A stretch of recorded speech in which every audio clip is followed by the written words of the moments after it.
Hi everybody, welcome back to my channel. I am a UX designer in Google the thabak tauri. Aduka I channel BMology sida aina mayambu youth singi the motivation adudagi career tips and tricks discuss tawnabagi same ki channel ni. Please yam toina di hi de I but do subscribe kanaba advice phange natraga pautak natraga khitang oirasu khatar apply tawba yaba ideas phange haragadi I would be super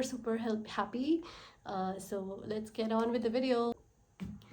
I ngasidi yam sangi ko and then aina sungdaw tawdriba potne usually I se kedoge sida subscriber gi message la kanda I se hana pathoga khalleba ko kai tanabi I discussed over aina but this is the first time aina me magi message se first time record tawraga live parani ko aduduna aigi unfiltered thoughts I first hand kai khalaki wa khanjing do adudo haining baina discuss tawrase ko magi mingse ai haibigano harpanina ani kawri ani gi message che gi video yengbada ai wakhal khitang nuwaizare adubu still ai like paning bagi motivation di laitre ani kadobagi motivation laitre zatno yumda laibzu natte mapanda laibana hena irangdo uraga nomada tariba paw mayam sina hena mentally down oire ani se khara depressed oire ko khulloina bak hojik 7-8 months surabanina sigi same situation je thengnare bazina khoi mentally amna manare situation je next year dadi ai master gi JRF exam tawdoine oza mayamna aingonda hope thame laik paba horo kholo haina JRF se in khanbada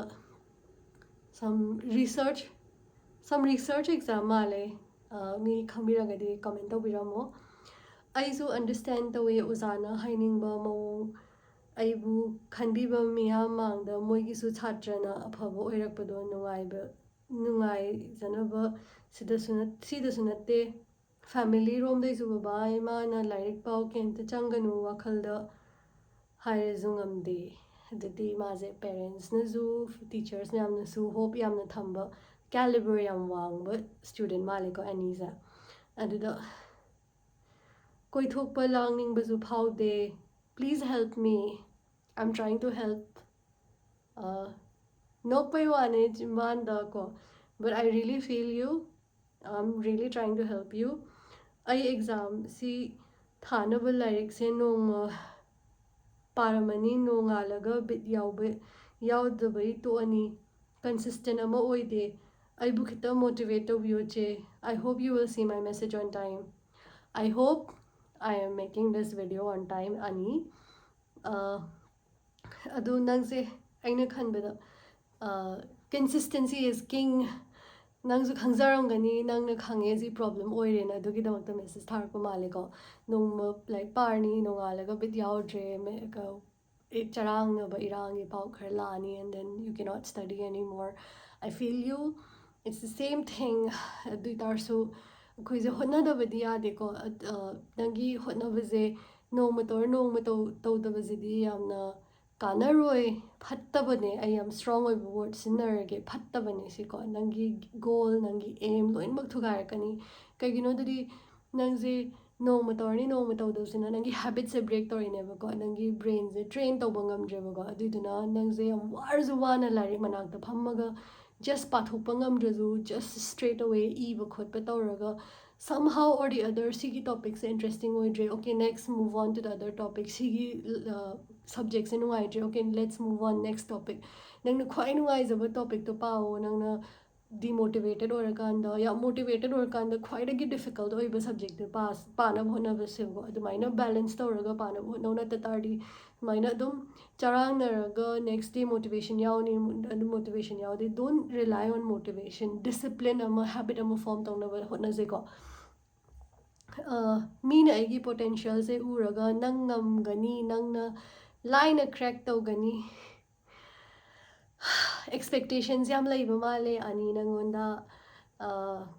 nangna line crack tawgani haiba dubu aigi ishada hotna ningba haiba je poktre hotna ningdrize aingonda motivate tawba phauraktre aisu aigi near ones the ai bit laite kemta interest laite haimandane kaire Ani, at least you are on the right path. Aina khanbada ko nangi direction didi chumme nang khangzare si problem amane na mi yam lay adugi problem zel lay re khangdaba ko. Adu nang first step to di nang clear tawre nang on the problem ama lay re si khange ko. Adu duna ani ain khambe nang just execute tawdu da ngai re ko nang na tawdu se phammaga aina haige budo kamain tawraga mood manage tawba khot ki bajing do. Adu dagi mana khatan haire ko. Adai ai chena haiba 25 minutes alarm thamaga pabado paye no madugi di ai ngamme adum thangnana round ani rakumba adudi maze punga maguma like parne ko ani nang 24 hours manung da let's say 8 hours nang tumme 16 hours manung da nang punga maga dang like pabadudi I don't think that's going to be enough punga maga dang like paraga kanan exam thar khalake yam sena hair ko yam strong oi words sinerge ai kaizu diplomatic oiraga soft oiraroige sidadi ai yaningde nang pung amaduna kamain tor penjarino noigi nang like pariba exam dagi topper amna pung ama khatang paramgadra numittuda no right moi yam kana hotnarangani nangse kamain toragabu nangna exam do clear tawdoino pung ama khatang like paba ngamda tardi pung ama jiba wa tardi natra aise chaiba oina thogadra I don't know. I yaningde smaindi tawgaro nang like se namdana pahallo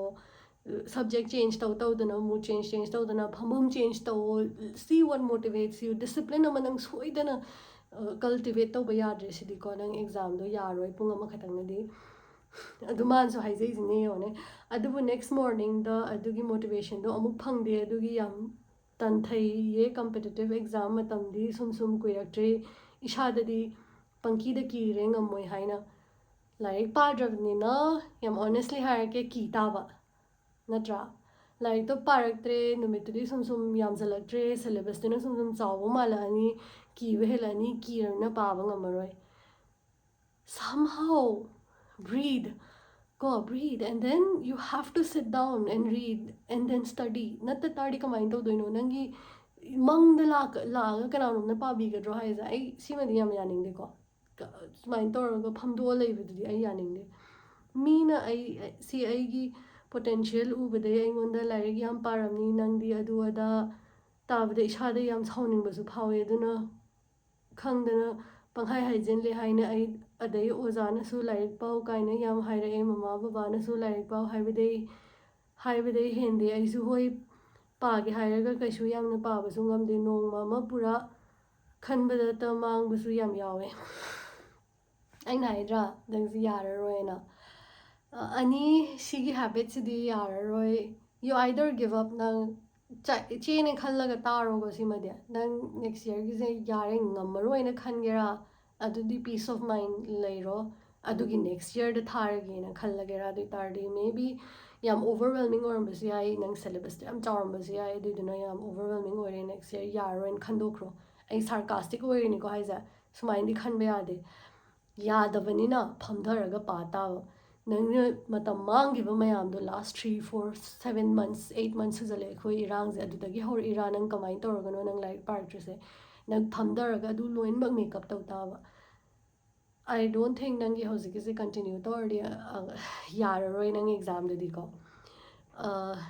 ishai domta yam down oirakpa adudai hojik lairiba quota system gase uraga ishada yamna sauningba OBC general na wan honara phangba ngamba kaina khalakpa dai OBC na parsu phangaroida kaina khandorpa anisa OBC oramale ko indecisive oiba state amada leiba plus anxiety stress mi puningdaba miga wari sananingdaba ka itomda leiba itom leire boring churakpa sauningba okay ani personality trait amade tongale lor nangi motivation discipline duna tongale ko personally aizu isai thanda yam laijaning mamine ai kasu mapan chatlaga mi yam punma khotpa taude thazaroi noina I generally don't like hanging out with a lot of people I yumda ithanda phammaga like paraga kainom yengaga aduduna hena nungaijai and that's okay nangsu tawba yai ko amain taw ain haijai but nangi discipline yaudaba adudi that's a different problem altogether ko nangna discipline yaude habit yaude motivation yaude khalla phamdok leragadi sngoi oiraroi nang phammaga gyan nasan sanda gyan ta jataba And the other thing about reservation kay ma'am ay saying na hierarchy to a certain extent it will help you maybe ꯑꯩꯗꯤ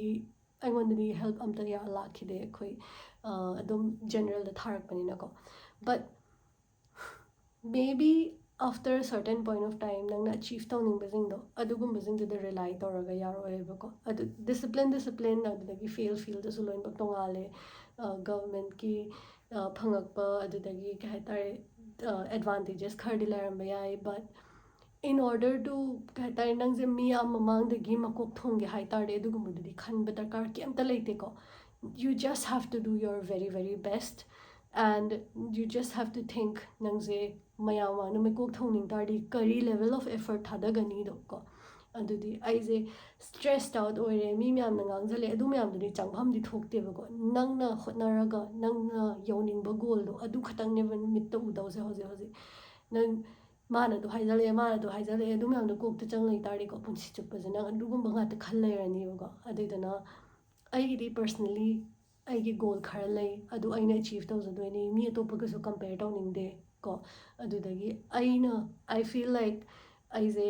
ꯁꯤ goal ꯑꯆꯤꯞ ꯇꯧꯕ ꯉꯝꯅꯤꯅ ꯑꯗꯨ ꯑꯣꯏꯇꯥꯔꯗꯤ ꯀꯩꯀꯩ steps ꯂꯧꯅꯤꯁꯦ ꯑꯩꯅ ꯌꯥꯝ ꯐꯖꯅ ꯈꯟꯊꯔꯒ ꯏꯁꯥ ꯏꯊꯟꯇ ꯍꯣꯠꯅꯖꯕ ꯑꯗꯨꯒꯤ ꯗꯤꯁꯤꯄ꯭ꯂꯤꯟꯗꯣ ꯄ꯭ꯂꯤꯖ ꯕ꯭ꯔꯤꯡ ꯗꯦꯠ ꯗꯤꯁꯤꯄ꯭ꯂꯤꯟ ꯅꯠꯇ ꯇꯥꯔꯗꯤ ꯑꯣꯖꯥꯅ ꯏꯃꯥ ꯏꯄꯥꯅ ꯀꯌꯥꯝꯅ ꯃꯣꯇꯤꯚꯦꯠ ꯇꯧꯔꯛꯀꯗꯣꯏꯅꯣ ꯄꯥꯎ ꯍꯥꯏꯕꯒꯤ ꯋꯥꯅꯤ ꯅꯪꯅ ꯐꯝꯃ ꯄꯥꯗ ꯇꯥꯔꯗꯤ ꯌꯥꯔꯔꯣꯏꯕꯀꯣ ꯑꯗꯨꯗꯨꯅ ꯑꯩꯅ ꯍꯥꯏꯔꯤꯁꯤꯁꯨ ꯖꯁ ꯚꯤꯗꯤꯑꯣ ꯑꯃꯈꯛꯇꯪꯅꯦ ꯑꯩꯅ ꯍꯥꯏꯔꯅꯤ ꯅꯉꯣꯟꯗ ꯄꯥꯎ ꯅꯪ ꯁꯤ ꯐꯝꯗꯔ ꯇꯧꯗ ꯌꯥꯗꯦ but you will not go and do and execute ꯑꯗꯨ ꯇꯥꯔꯗꯤ nobody can help you self help is the best help ꯅꯪ ꯅꯁꯥꯅ ꯒ꯭ꯌꯥꯟ ꯇꯥꯖ ꯇꯥꯕ ꯑꯗꯨ ꯑꯣꯏꯗ ꯇꯥꯔꯗꯤ no amount of advice no amount of motivation no amount of outside help ꯀꯣ ꯃꯤ ꯑꯇꯣꯞꯄꯅ ꯄꯤꯔꯛꯄ ꯍꯦꯜꯞꯇꯣ ꯌꯥꯔꯣꯏꯕ ꯅꯪ ꯃꯅꯨꯡꯗꯒꯤ ꯑꯗꯨꯒꯤ ꯐꯥꯏꯌꯔ ꯑꯗꯨꯒꯤ ꯑꯦꯡꯁꯠ ꯑꯗꯨꯒꯤ ꯀꯩ ꯍꯥꯏꯇꯥꯔꯦ ꯉꯝꯅꯤꯡꯕꯒꯤ ꯑꯗꯨꯒꯤ ꯐꯤꯂꯤꯡꯗꯣ ꯄꯣꯛꯂꯛꯇ꯭ꯔꯤꯐꯥꯎꯕ ꯑꯗꯨꯗꯨꯅ ꯑꯥꯏ ꯍꯣꯞ ꯁꯤꯒꯤ ꯚꯤꯗꯤꯑꯣꯁꯤꯅ 1% ꯍꯦꯜꯞ ꯇꯧꯔꯝꯒꯗ꯭ꯔꯥ 0.5% ꯍꯦꯜꯞ ꯇꯧꯔꯝꯒꯗ꯭ꯔꯥ I don't know but I really hope you settle down ꯐꯝꯊꯔꯒ ꯐꯖꯅ ꯅꯪ ꯆꯥꯔꯠ ꯑꯥꯎꯠ ꯇꯧ ꯂꯦꯁꯟ ꯄ꯭ꯂꯥꯟ ꯁꯦꯝꯃꯣ ꯀꯩꯀꯩ ꯅꯣꯡꯃꯒꯤ ꯑꯆꯤꯞ ꯇꯧꯗꯣꯏꯅꯣꯅ ꯁꯨꯛ ꯌꯥꯝꯕ ꯁꯦꯂꯦꯕꯁꯇꯣ ꯁꯨꯛ ꯌꯥꯝꯃꯦꯅ ꯑꯗꯨꯝ ꯂꯩꯇꯥꯔꯗꯤ ꯌꯥꯔꯣꯏ ꯕ꯭ꯔꯦꯛ ꯏꯠ ꯗꯥꯎꯟ ꯀꯣ ꯑꯗꯨ ꯂꯣꯏꯔꯒ ꯅꯣꯡꯃꯒꯤ ꯀꯩꯀꯩ ꯁ꯭ꯇꯦꯞ ꯇꯧꯔꯒ ꯀꯃꯥꯏꯅ ꯇꯧꯔꯒ ꯅꯪ ꯑꯦꯗꯤꯁꯅꯦꯜ ꯃꯇꯝ ꯊꯥꯗꯔꯒ ꯄꯥꯔꯒ ꯒ꯭ꯌꯥꯟ ꯇꯥꯔꯒ ꯅꯪ ꯀꯃꯥꯏꯅ ꯇꯧꯔꯒ ꯉꯝꯅꯤꯗꯣ ꯑꯗꯨ ꯇꯥꯔꯗꯤ ꯁ꯭ꯇꯦꯞ ꯕꯥꯏ ꯁ꯭ꯇꯦꯞ ꯇꯧꯔꯒ ꯍꯣꯠꯅꯕ ꯍꯧꯕ ꯃꯇꯝꯗꯨꯗꯤ ꯂꯥꯟꯈ꯭ꯔꯦ ꯍꯥꯏꯕ ꯌꯥꯏ but still time is there ꯅꯪ ꯍꯧꯖꯤꯛ ꯃꯇꯝ ꯂꯩꯔꯤ ꯅꯪ ꯈꯔꯕꯨꯗꯤ ꯊꯦꯡꯉꯦ ꯑꯗꯨꯗꯨꯅ ꯊꯦꯡꯉꯕꯅꯤ ꯅꯪ ꯑꯦꯛꯁꯇ꯭ꯔꯥ ꯍꯣꯠꯅ ꯇꯥꯕꯀꯣ ꯑꯥꯏ ꯍꯣꯞ ꯅꯪ ꯑꯦꯛꯖꯥꯝ ꯀ꯭ꯂꯤꯌꯔ ꯑꯣꯏꯖꯔꯣ ꯁꯤꯒꯤ ꯚꯤꯗꯤꯑꯣꯁꯤꯅ ꯍꯦꯜꯞ ꯇꯧꯕ ꯑꯣꯏꯇꯥꯔꯗꯤ ꯑꯩꯉꯣꯟꯗ ꯏꯟꯁꯇꯥꯒ꯭ꯔꯥꯝꯗ ꯑꯗꯨꯝ ꯃꯦꯁꯦꯖ ꯊꯥꯔꯛꯄ ꯌꯥꯏ ꯑꯗꯨ ꯅꯠꯇꯅ ꯌꯦꯡꯉꯤꯕ ꯚ꯭ꯌꯨꯋꯔꯁꯤꯡꯁꯤꯅ ꯀꯩꯒꯨꯝꯕ ꯏꯁꯥꯒꯤ ꯄ꯭ꯔꯣꯕ꯭ꯂꯦꯝ ꯂꯩꯔꯒ ꯗꯤꯁꯀꯁ ꯇꯧꯅꯤꯡꯉꯦ ꯍꯥꯏ ꯇꯥꯔꯗꯤ ꯑꯩꯅ ꯉꯁꯤꯒꯤ ꯚꯤꯗꯤꯑꯣꯁꯤꯗꯤ ꯌꯥꯝ ꯆꯩꯕ ꯑꯣꯏꯅ ꯊꯣꯛꯈ꯭ꯔꯦ I don't know how you all are gonna react ꯑꯗꯨ ꯇꯥꯔꯁꯨ ꯗꯤꯁꯀꯁ ꯇꯧꯅꯤꯡꯉꯦ ꯄ꯭ꯔꯣꯕ꯭ꯂꯦꯝ ꯈꯔ ꯅꯩꯅꯅꯤꯡꯉꯦ ꯍꯥꯏ ꯇꯥꯔꯗꯤ ꯏꯟꯁꯇꯥꯒ꯭ꯔꯥꯝꯗ ꯑꯗꯨꯝ ꯃꯦꯁꯦꯖ ꯊꯥꯕꯤꯔꯛꯑꯣ ꯑꯗꯨꯗꯨꯅ ꯁꯤ ꯃꯇꯥꯡꯁꯤꯗ ꯂꯣꯏꯁꯤꯜꯂꯒꯦ ꯕꯥꯏ